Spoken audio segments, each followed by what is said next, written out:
안녕하세요. 맞춤경매 김희준입니다. 오늘 물건 하나 소개를 해드리려고 합니다. 물건 종류는 지금 물건 종별로 나와 있는 걸로 보면은 숙박시설이에요. 숙박시설인데 자세히 좀 들여봐야 돼요. 그래서 제가 그 부분도 같이 한번 말씀을 드리겠습니다. 일단은 사건 번호는 2020 다경 1000955번이고 울산 울주군에 있습니다. 물건 종류는 숙박시설이고 토지 건물 전체 다 나왔어요. 그리고 토지는 한 320평 정도, 건물은 340평 정도 됩니다. 감정가가 24억 5천만 원 정도 되고 최저가 지금 진행 중인 금액이 12억 정도 돼요. 한 2주 정도 남았는데 설명을 드려보겠습니다. 지금 작년 6월에 진행이 됐고 한 번 떨어졌고 두 번 매각길이 변경이 됐어요. 저는 이때부터 봤어요.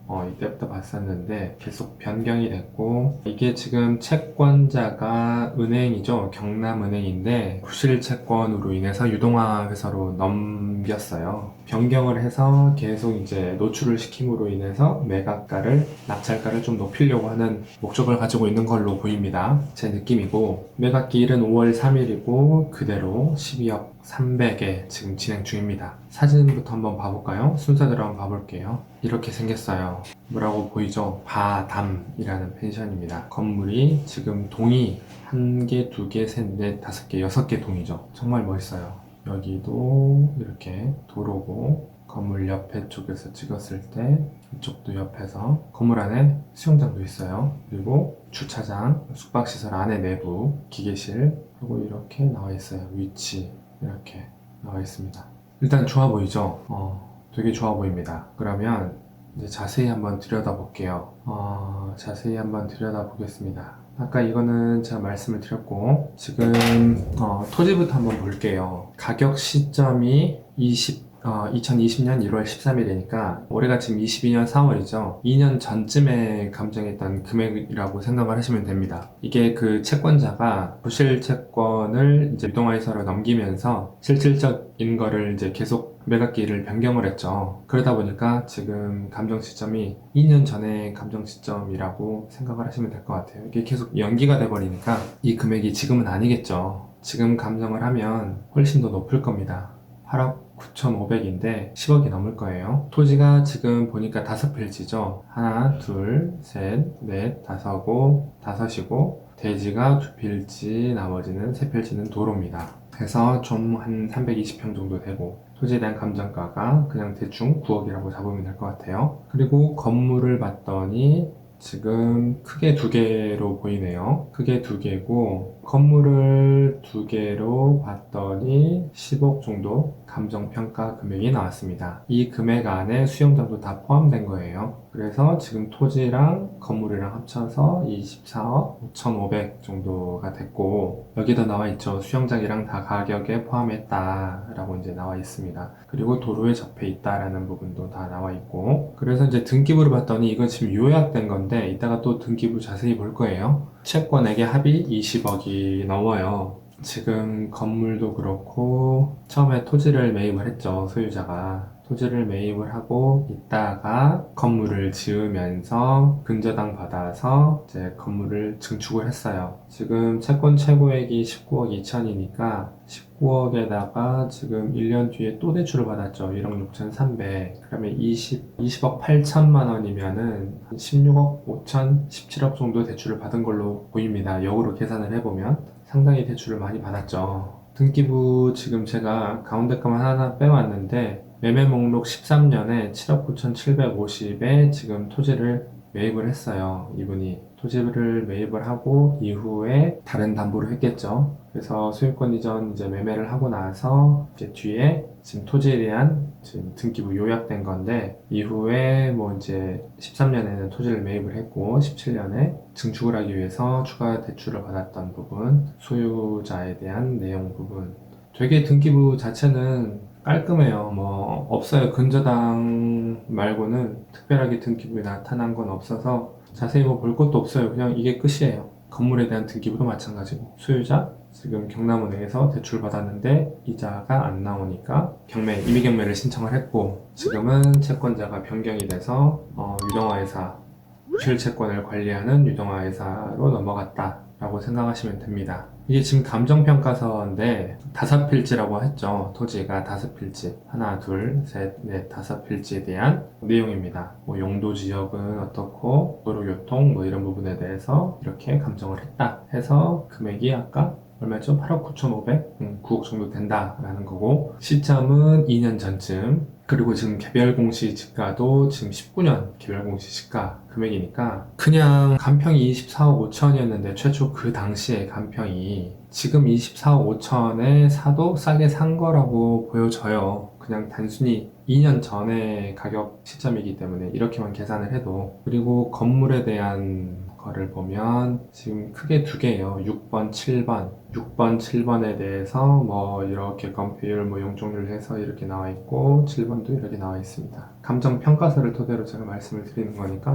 참고하시면 될 것 같고, 그래서 총합이 이 금액이 나왔다 라고 이제 말씀을 다시 한번 드립니다. 이것도 똑같은 내용인데 뭐 1, 2, 3, 4 해가지고 이렇게 감정평가를 했다라는 부분. 감정평가서를 보니까 뭐 도로에 접하고 본건이 도로다.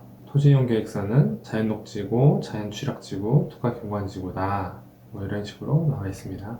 그러니까 토지이용계획서가 중요한 거는 뭐 우리가 지금 건축을 하거나 증축을 할 건 아니기 때문에 크게 의미는 없을 거예요. 그게 의미는 없지만 그래도 예를 들어서 울산광역시 조례에 보면 이게 지금 법제처에 가면 확인할 수가 있어요. 법제처에 들어가면 확인할 수가 있는데 이게 지금 울산입니다. 자연녹지 지역이죠. 자연녹지 지역 안에서 건축할 수 있는 건축물 해서 별표 16 이걸 누르면 이렇게 나와요. 자연녹지 지역에서 건축할 수 있는 건축물 해서 공동주택 지을 수 있고 아파트는 제외, 이중 근생 중에서 음식점 할 수 있고 문화집회시설 할 수 있고 종교할 수 있고 판매시설 할 수 있고 운수, 의료, 교육시설, 숙박시설 이런 식으로 쭉 내용을 보면 돼요. 하지만 건폐율이나 용적률이나 이런 부분에 대해서도 있을 거니까 할 수는 있지만 건축 용적률이나 건폐율에 따라서 그렇게 하면 된다라고 나와 있고, 건축을 할 때 이미 건축사,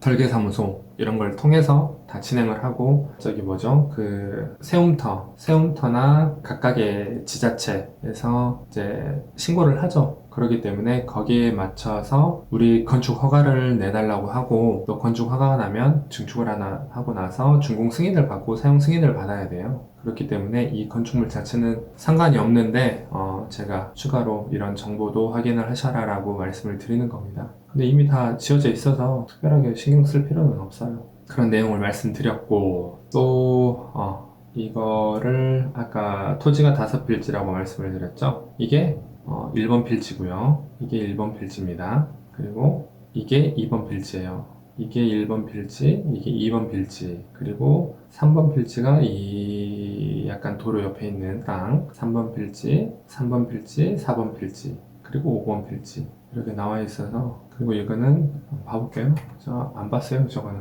봐보겠습니다. 특별하게 상관이 없을 거예요. 또 봤는데 뭐 개인 소유 크게 상관은 없는데 그래도 한번 봐보겠습니다. 건축을 했고 건축 승인이 나고 사용을 했다라고 하면 그 도로를 뭐 막고 할 수는 없어요. 국유지고 이거는 개인으로 나오네요. 이거는 개인으로 나오는데 그게 그러면 도로가 국유지고 이것도 국유지고 이거는 자연녹지 지역에 개인으로 나오네요. 잠깐만요. 소유권 변동일자 1971년에 개인이 취득을 했다. 이렇게 나옵니다만, 이거 처음에 증축을 했었을 때 만약에 허가가 안 됐다라고 하면 뭔가가 있었을 거예요. 근데 다 증축을 했고 지었기 때문에 이 토지 부분에 대해서는 크게 문제를 안 해도 된다라고 말씀을 드리고, 막을 수는 없어요. 막을 수는 없는데 만약에 이분들이 뭐 치료를 요구를 하면 치료를 줘야 될 수는 있죠. 하지만 이분들이 지금 영업을 하고 있고 하기 때문에 크게 문제에 신경은 안 쓰셔도 될 것 같습니다. 그래서 한번 봤고, 또 이게 지금 건물이 이따가 한번 볼 텐데, 이게 지금 6번이고 이게 지금 어떻게 생겼냐면 아까 6개였잖아요. 하나하나가 연결이 돼 있어요. 이게 한 건물이고 이게 한 건물로 그렇게 돼 있어요. 건축물 저기 이거를 보면은 건축물 대장을 보면 이렇게 돼 있습니다. 두 개로 돼 있어요. 두 개로. 이게 하나, 이게 하나. 이렇게 돼 있습니다. 그래서 지금 6번, 7번 이렇게 보시면 될 것 같아요. 아까 그 사진에서 6번, 7번 이렇게 보시면 됩니다. 근데 이제 건축물 대장을 봤더니 주요 용도가 뭐라고 돼 있냐면 이제 여기서 좀 중요해요. 단독주택으로 돼 있어요. 다가구로 8가구로 해서 단독주택으로 신고가 돼 있습니다. 건축물 대장에 지하 1층, 지상 3층. 지하가 그 주차장이고 지금 위로 1, 2, 3층 이렇게 돼 있어요. 다가구 주택, 단독주택으로 신고가 돼 있고 등기 부위도 주택으로 돼 있어요. 다가구 8가구로 돼 있고 그리고 건축물 대장을 보면 뭐 위반 시설, 뭐 불법 건축물이라는 내용은 없습니다. 근저당 뭐 당연히 없고 일괄 매각이고 수용장도 다 포함했다. 그리고 전입세대 열람원에서는 이 소유자예요. 소유자가 전입을 이쪽으로 된 상태입니다. 일단 그래서 제일 중요한 게 물건은 좋다라는 거는 이제 좀 보여지죠. 보여지는데 제가 왜 더 좋다고 말씀을 드리는지 제가 이따가 좀 더 추가적으로 설명을 하고 일단은 숙박시설이에요. 숙박시설이라고 하면 전반적으로 낙찰가의 한 80%는 대출이 됩니다. 대출은 되는데 지금 이거 같은 경우는 주택으로 되어 있어요. 단독주택으로 되어 있고 8가구로 해서 이렇게 건축물 대장에 나와 있죠. 그리고 등기 부위도 주택으로 되어 있어요. 그렇게 되면 어떻게 되냐? 제일 중요한 게 대출입니다. 대출이 안 돼요. 저도 처음에는 왜 대출이 안 될까 싶었어요. 왜 안 될까라고 생각을 했던 그 이유는 울산 울주군이라고 하면 일단 비규제 지역이죠. 비규제 지역이에요. 그러면 통상적으로 경주 같은 경우도 비규제 지역이었고 아파트였는데 80% 대출이 된다라고 이야기를 들었어요. 제가 담당자를 통해서. 그래서 저도 만약에 울주군이고 주택이라 하더라도 비규제 지역이니까 80%가 되는 게 아닌가 라고 해서 제가 농협 지점장에게 연락을 했습니다. 이게 지금 이제 제가 말씀을 드리는 거예요. 농협은행 지점장 해서 말씀을 드렸어요. 단독주택이라고 이야기를 하네요. 오히려 지점장이 풀빌라 펜션이라고 제가 이야기를 했죠. 등기부는 주택으로 돼 있다. 바로 대출 어렵다. 그래서 제가 이렇게 보냈어요. 건축물 대장도 보내고 비규제 지역인데 무주택이면 가능한 거 아니냐. 그런데 이제 여기서 뭐라고 이야기하냐면 비규제 지역이라 하더라도 무주택이면 8억 5천, 무주택이면 7억 3,500이 나온다. 하지만 DSR 때문에 DSR에 맞추려면 소득이 2, 3억 정도 나와야 된다. 소득이 2, 3억 정도 되면 얼마죠? 월 이제 세금 제하고 들어오는 금액이 한 2, 3천 정도? 2, 3천 정도 되나? 그래서 제가 또 물어봤어요. 소득 2, 3억이 있는 사람이 거의 없다. 개인 사업자나 법인 사업자로 해도 안 되냐? 안 된다. 이야기를 하죠. 그래서 이제 제가 들었던 거는 이 물건이 정말 좋은 물건이라고는 생각이 들고 좋은 물건이에요. 제 좋은 물건이라고 하는 제 이야기를 뒷받침할 수 있는지 그거를 또 한번 제시를 할게요. 이건 뭐 제가 뭐 증명하는 것도 아니고 그냥 참 웃긴데 그래도 말씀은 드려야죠. 토지예요. 울주군 서생면입니다. 이것도 울주군 서생면이죠. 어디 있냐면 정확히 제가 임장을 갔다 왔어요. 임장을 갔다 왔는데 제가 이제 다른 일 때문에 간 김에 이제 같이 임장을 갔어요. 임장을 갔는데 조금 아쉬운 부분도 없지 않아 있어요. 있는데 그래도 너무 좋아요. 이미 나오네요. 여기 바담 펜션이라고 나오네요. 그리고 검색해보세요. 나와요. 하고 운영하고 있습니다. 심지어 펜션 운영하고 있어요. 찍었죠. 얼마일까요 이게? 49억이에요. 토지만입니다. 49억. 몇 평일까요? 네, 이건 좀 크네. 700평. 그럼 평당 700만 원이거든요. 지금 평당 700만 원 나오죠. 똑같아요. 자연녹지 지역. 지금 이 물건도 자연녹지 지역입니다. 이건 얼마일까? 30억. 똑같아요. 자연녹지 지역. 이건 전 500평. 평당 600. 이거는 자연녹지 지역이죠. 똑같이. 이건 얼마죠? 320평이죠. 똑같이 600만원으로 잡아볼게요. 600만원. 이건 600, 이건 700. 그럼 얼마예요? 땅만 18억이네요. 그냥 이 사람들이 원하는 뭐 호가일 수도 있고 아니면 뭐 상관이 없어요. 상관이 없는데 320평 600 18억 넘죠. 땅만. 근데 이거는 지금 건물이 있죠. 건물 최소 10억으로 저 건물 지을 수 있을까요? 못 지어요. 또 지금 더군다나 많이 올랐어요. 금액이, 건축 금액이. 10억에도 지을 수 있을까 말까. 그러면 그냥 단순하게 계산을 해봐도 한 30억, 최소 30억이라고 저는 봅니다. 그런데 왜 떨어졌냐? 대출이 안 돼요. 대출이 안 돼. 저는 그렇게 보고 너무 좋은 물건인데 그러한 부분이 있다라고 제가 말씀을 좀 드립니다. 여기도 갔다 왔고요. 여기도 갔다 왔어요. 가까워요, 정말. 이렇게 해서 바로예요, 바로. 차로 5분도 안 걸려요. 네, 정말 가까워요. 여기가 이제 주차장이 있고요. 주차장이 있고 걸어가면 바로 있습니다.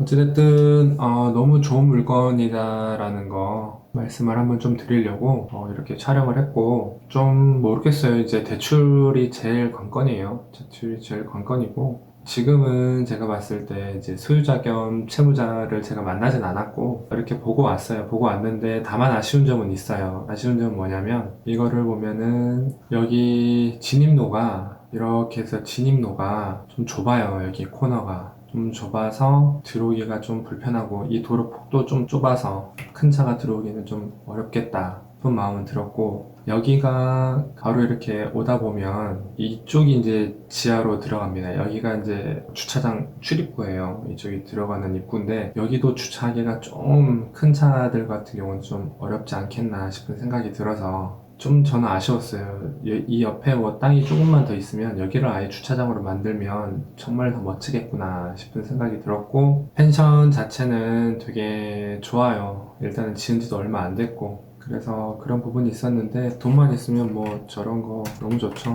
자, 보여드릴게요. 이거요, 지금 이 펜션이. 안에 풀빌라예요. 이거는 야외에 있는 거고, 지금 이거 바로 바다뷰죠.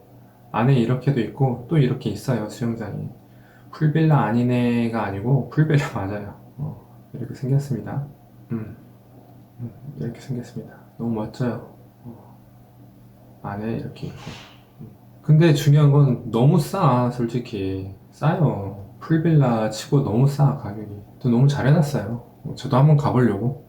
저도 한번 가보려고 생각합니다. 아무튼 너무 좋은 물건이다. 다만 대출이 좀 어려워서 경매 낙찰이 안 된 게 아닌가 싶다. 이거 대출만 됐으면 진작에 낙찰됐을 것 같아요. 그런 부분 때문에 그런 게 아닌가 생각해 봅니다. 네, 아무튼 이 정도로 하고, 물건 관련해서 궁금한 거나 아니면 문의하실 거 있으시면 댓글이나 아니면 플러스 친구로 문의 주시면 제가 확인해서 답변 드리도록 하겠습니다. 감사합니다.